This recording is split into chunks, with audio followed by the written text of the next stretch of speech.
좋은 날입니다. 오늘도 말씀 안에 승리하는 하루 되시기를 기도하겠습니다. 오늘 생명의 산 본문은 사도행전 4장 23절부터 37절입니다.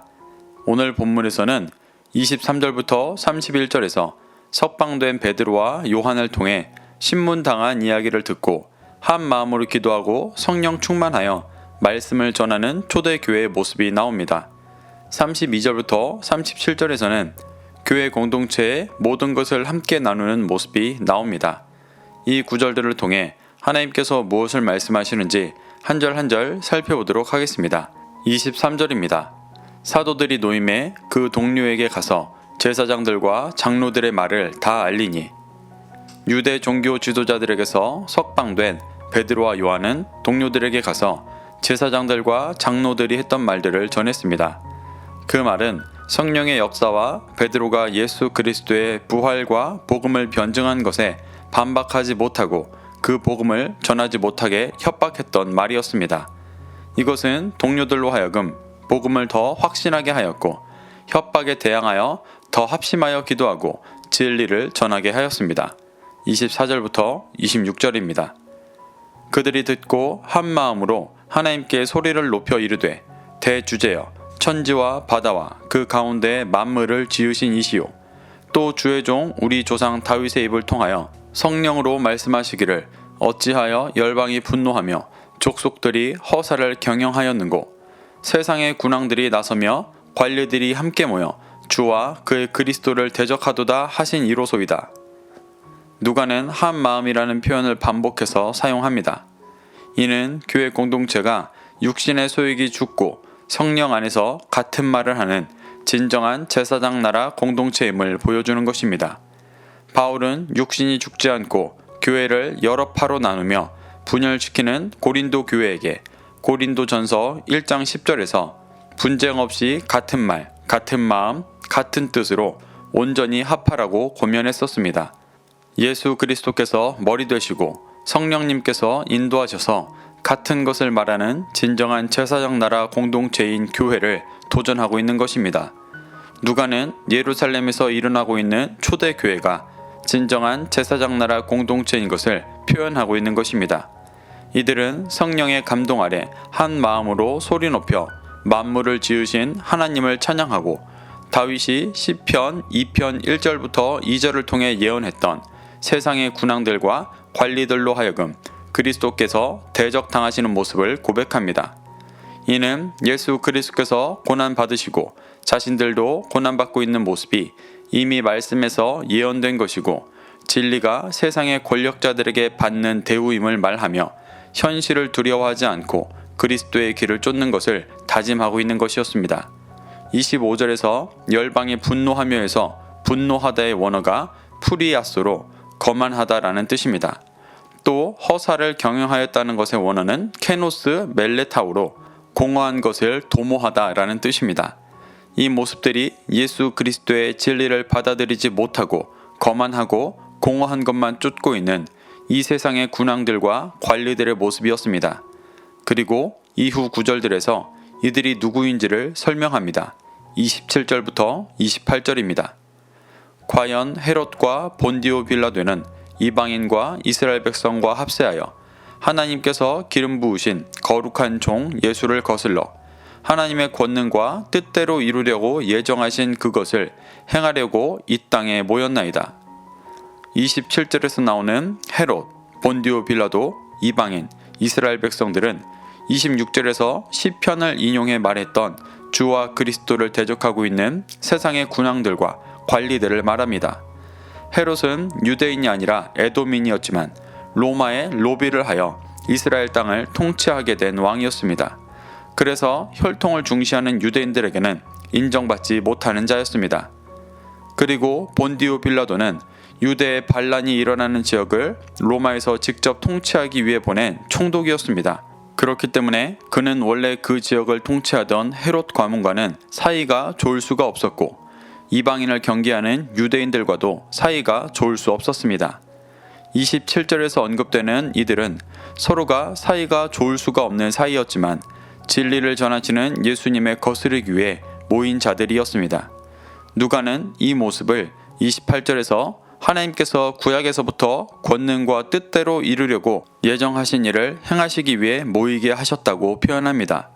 당시 유대 지역의 권력을 잡고 있는 서로 섞일 수 없는 세상의 군왕들과 관리들은 모두 비진리를 쫓았기 때문에 하나님의 예정하신 진리이신 예수님을 함께 대적하고 있는 것을 말하는 것입니다.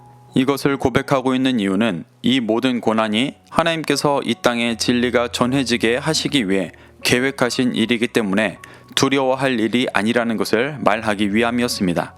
29절부터 30절입니다.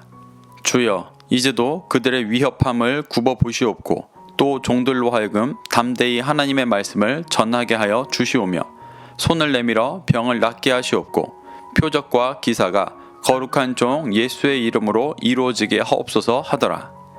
한 마음으로 기도하던 이들은 세상의 군왕들과 관리들의 위협을 굽어보시고 자신들로 하여금 담대히 하나님의 말씀을 전하게 해달라고 간구합니다.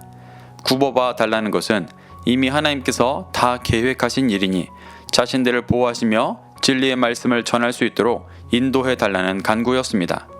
그래서 병을 낫게 하시고 표적과 기사가 예수의 이름으로 이루어지게 해달라고 구하고 있습니다. 이는 단지 기적을 베풀어 사람들의 환심을 사게 해달라고 구하는 것이 아니라 누가복음 4장 18절부터 19절에서 예수님께서 말씀하셨던 성령님께서 임하시는 목적대로 육적으로 영적으로 고통당하고 묶여있는 자들을 진리로 자유케 해달라고 간구하고 있는 것입니다. 31절입니다. 빌기를 다함에 모인 곳이 진동하더니 무리가 다 성령이 충만하여 담대히 하나님의 말씀을 전하니라. 한 마음으로 기도하던 이들이 기도하기를 다하자 그들의 원대로 성령님이 충만하게 임하셨습니다. 그래서 이들은 제사장 나라의 본래 목적대로 담대히 진리를 전했었습니다. 이는 말씀을 전한 것만이 아닌 성령님의 능력으로 묶여있는 자들을 육적으로 영적으로 자유케 한 것을 말하는 것입니다. 32절입니다. 믿는 무리가 한 마음과 한 뜻이 되어 모든 물건을 서로 통용하고 자기 재물을 조금이라도 자기 것이라 하는 이가 하나도 없더라. 32절부터 나오는 초대교회의 생활상을 보면 모든 물건을 교회에 바치고 교회가 배분한다는 의미에서 사회주의와 비교되기도 합니다. 하지만 그것은 이 구절을 문자적으로 잘못 해석한 것입니다. 누가는 반복해서 한 마음이라는 표현을 사용합니다. 성령님의 임재 아래 육신의 것이 모두 죽고 오직 그리스도의 진리로 충만해진 상태를 말하는 것입니다.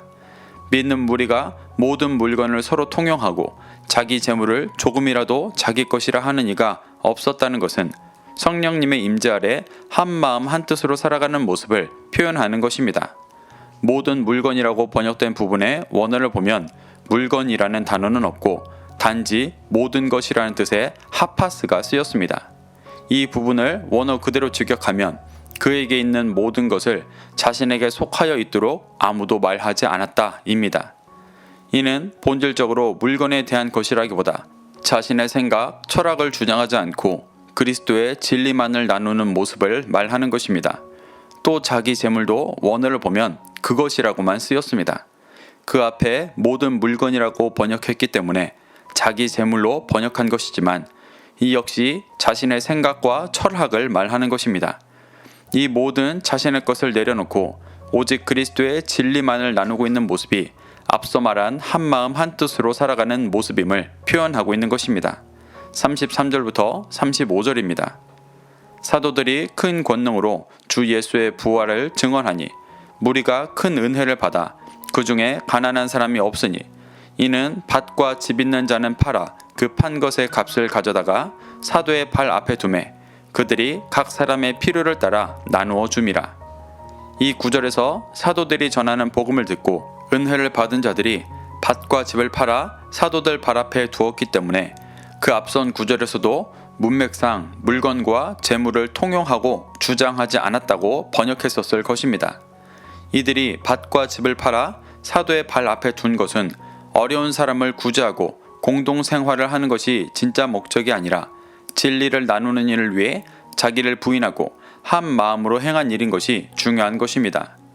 누가는 누가복음 11장 41절에서 예수님께서 종교 생활과 구제에 있어 마음이 없이 행위만 있는 바리새인들에게 그 안에 있는 것으로 구제하라고 말하셨다고 기록했었습니다. 진리 없이 물질로만 하는 것이 아니라 진리를 전해 영혼에 묶인 것을 자유케 하는 진정한 구원을 인도하는 중심으로 구제해야 한다고 말하고 있는 것입니다.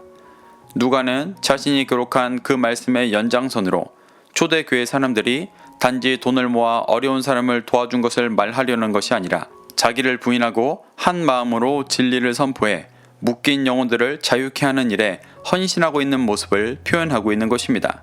36절부터 37절입니다. 구브로에서 난 레위족 사람이 있으니 이름은 요셉이라. 사도들이 일컬어 바나바라. 번역하면 위로의 아들이라 하니 그가 밭이 있음에 팔아 그 값을 가지고 사도들의 발 앞에 두니라. 누가는 바나바가 밭을 팔아 사도들 발 앞에 둔 일을 따로 설명합니다. 이는 그가 구브로 출신의 디아스포라 유대인이었기 때문이었을 것입니다. 자신의 모든 것을 들여 진리를 선포하는 일에 한 마음으로 함께 행하는 것이 예루살렘 안에만 머물러 있는 것이 아니라 이방에도 이미 역사하고 있음을 보여주기 위함이었을 것입니다. 사랑하는 성도 여러분, 오늘 본문은 초대교회가 핍박당하는 가운데 오히려 한 마음으로 성령님께서 인도하심을 따라 같은 것을 말하는 진정한 제사장 나라 공동체인 초대교회의 모습을 보여줍니다. 그리고 교회가 진리를 전하며 영혼들을 자유케 하는 일을 위해 자신을 부인하고 온전히 연합하는 모습을 보여주고 있습니다. 우리는 이러한 초대교회의 모습을 교훈 삼아 자신 안에 있는 자기 유익만을 따르는 헛된 생각과 철학을 버리고 제사장 나라로서 오직 진리를 전하며 영혼을 자유케 하는 중심을 품게 되기를 간구하시기를 소망합니다. 오늘도 이 말씀을 심령에 새겨 승리하는 하루 되시기를 기도하겠습니다.